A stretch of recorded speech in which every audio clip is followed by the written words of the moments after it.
وما أعجلك عن قومك يا موسى اے موسیٰ، تجھے اپنی قوم سے غافل کر کے کون سی چیز جلدی لے آئی؟ قال هم أولئك على أثري وعجلت إليك رب لترضى کہا کہ وہ لوگ بھی میرے پیچھے ہی پیچھے ہیں، اور میں نے اے رب تیری طرف جلدی اس لیے کی کہ تو خوش ہو جائے۔ قال فإنا قد فتنا قومك من بعدك وأضلهم السامري فرمایا ہم نے تیری قوم کو تیرے پیچھے آزمائش میں ڈال دیا اور انہیں سامری نے بہکا دیا۔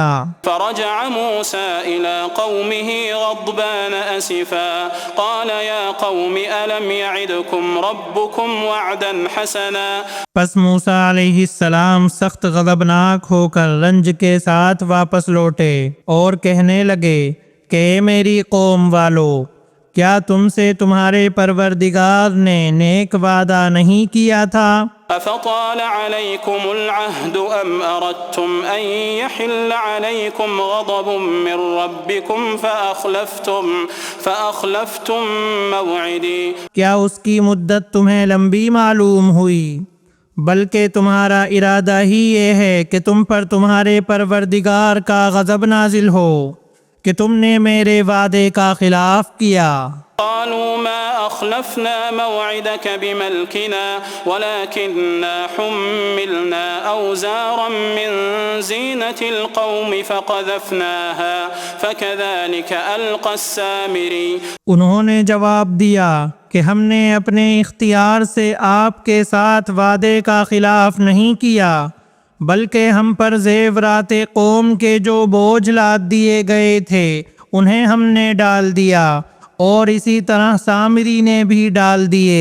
فأخرج لهم عجلا جسدا له خوار فقالوا هذا إلهكم وإله موسى فنسي پھر اس نے لوگوں کے لیے ایک بچڑا نکال کھڑا کیا، یعنی بچڑے کا بت جس کی گائے کی سی آواز بھی تھی، پھر کہنے لگے کہ یہی تمہارا معبود ہے اور موسیٰ کا بھی، لیکن موسیٰ بھول گیا ہے۔ أفلا يرون ألا يرجع إليهم قولا ولا يملك لهم ضرا ولا نفعا کیا یہ گمراہ لوگ یہ بھی نہیں دیکھتے کہ وہ تو ان کی بات کا جواب بھی نہیں دے سکتا اور نہ ان کے کسی برے بھلے کا اختیار رکھتا ہے۔ وَلَقَدْ قَالَ لَهُمْ هَارُونُ مِن قَبْلُ يَا قَوْمِ إِنَّمَا فُتِنْتُمْ بِهِ وَإِنَّ رَبَّكُمُ الرَّحْمَنُ فَاتَّبِعُونِي وَأَطِيعُوا أَمْرِي اور ہارون علیہ السلام نے اس سے پہلے ہی ان سے کہہ دیا تھا، اے میری قوم والو، اس بچڑے سے تو صرف تمہاری آزمائش کی گئی ہے، تمہارا حقیقی پروردگار تو اللہ رحمان ہی ہے، پس تم سب میری تابعداری کرو اور میری بات مانتے چلے جاؤ۔ قالوا لن نبرح عليه عاكفين حتى يرجع إلينا موسى انہوں نے جواب دیا کہ موسیٰ کی واپسی تک تو ہم اسی کے مجاور بنے بیٹھے رہیں گے۔ قال يا هارون ما منعك إذ رأيتهم ضلوا ألا تتبعني أفعصيت أمري موسیٰ علیہ السلام کہنے لگے، اے ہارون، انہیں گمراہ ہوتا ہوا دیکھتے ہوئے تجھے کس چیز نے روکا تھا کہ تو میرے پیچھے نہ آیا؟ کیا تو بھی میرے فرمان کا نافرمان بن بیٹھا؟ قال يا ابن لا تأخذ بلحيتي ولا برأسي إني خشيت أن تقول فرقت بين بني إسرائيل ولم ترقب قولي ہارون علیہ السلام نے کہا، اے میرے ماں جائے بھائی، میری داڑھی نہ پکڑ اور سر کے بال نہ کھینچ، مجھے تو صرف یہ خیال دامنگیر ہوا کہ کہیں آپ یہ نہ فرمائیں کہ تو نے بنی اسرائیل میں تفرقہ ڈال دیا اور میری بات کا انتظار نہ کیا۔ قال فما خطبك يا سامري موسیٰ علیہ السلام نے پوچھا، سامری تیرا کیا معاملہ ہے؟ قال بصرت بما لم يبصروا به فقبضت قبضة من أثر الرسول فنبذتها وكذلك سولت لي نفسي. اس نے جواب دیا کہ مجھے وہ چیز دکھائی دی جو انہیں دکھائی نہیں دی، تو میں نے فرستادہ الہی کے نقش قدم سے ایک مٹھی بھر لی، اسے اس میں ڈال دیا، اسی طرح میرے دل نے یہ بات میرے لیے بھلی بنا دی۔ قال فاذهب فإن لك في الحياة أن تقول لا مساس وإن لك موعدا لن تخلفه۔ کہا اچھا جا، دنیا کی زندگی میں تیری سزا یہی ہے کہ تو کہتا رہے کہ مجھے نہ چھونا، اور ایک اور بھی وعدہ تیرے ساتھ ہے جو تجھ سے ہرگز نہ ٹلے گا۔ وانظر إلى إلهك الذي ظلت عليه عاكفا لنحرقنه ثم لننسفنه في اليم نسفا۔ اور اب تو اپنے اس معبود کو بھی دیکھ لینا جس کا اعتکاف کیے ہوئے تھا کہ ہم اسے جلا کر دریا میں ریزہ ریزہ اڑا دیں گے۔ انما الہکم اللہ الذی لا الہ الا هو وسع كل شیء علما۔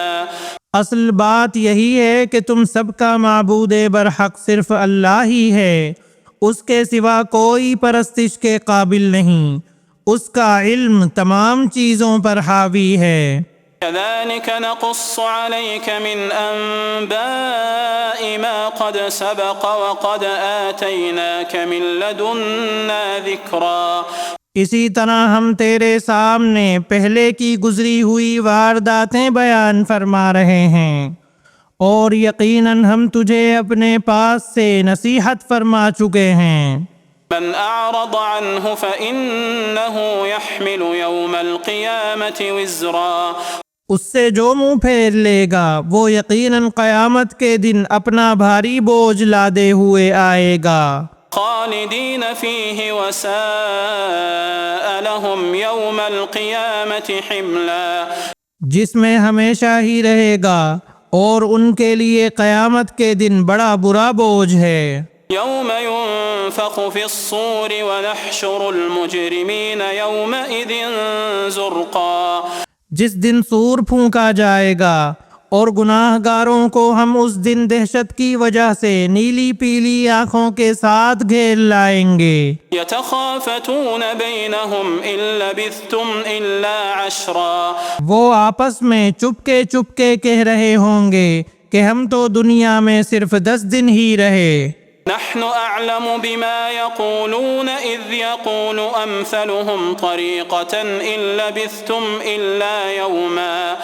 جو کچھ وہ کہہ رہے ہیں اس کی حقیقت سے ہم باخبر ہیں، ان میں سب سے زیادہ اچھی راہ والا کہہ رہا ہوگا کہ تم تو صرف ایک ہی دن رہے۔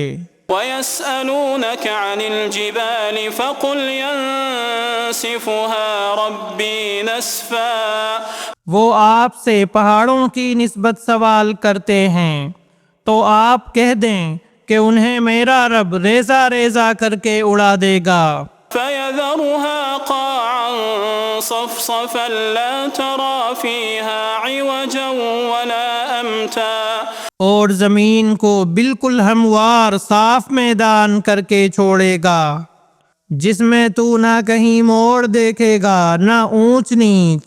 يومئذ يتبعون الداعي لا عوج له وخشعت الأصوات للرحمن فلا تسمع إلا همسا۔ جس دن لوگ پکارنے والے کے پیچھے چلیں گے جس میں کوئی کجی نہ ہوگی، اور اللہ رحمان کے سامنے تمام آوازیں پست ہو جائیں گی، سوائے خسر پسر کے تجھے کچھ بھی سنائی نہ دے گا۔ يومئذ لا تنفع الشفاعة إلا من أذن له الرحمن ورضي له قولا اس دن سفارش کچھ کام نہیں آئے گی مگر جسے رحمان حکم دے اور اس کی بات کو پسند فرمائے۔ يعلم ما بين أيديهم وما خلفهم ولا يحيطون به علما جو کچھ ان کے آگے پیچھے ہے اسے اللہ ہی جانتا ہے، مخلوق کا علم اس پر حاوی نہیں ہو سکتا۔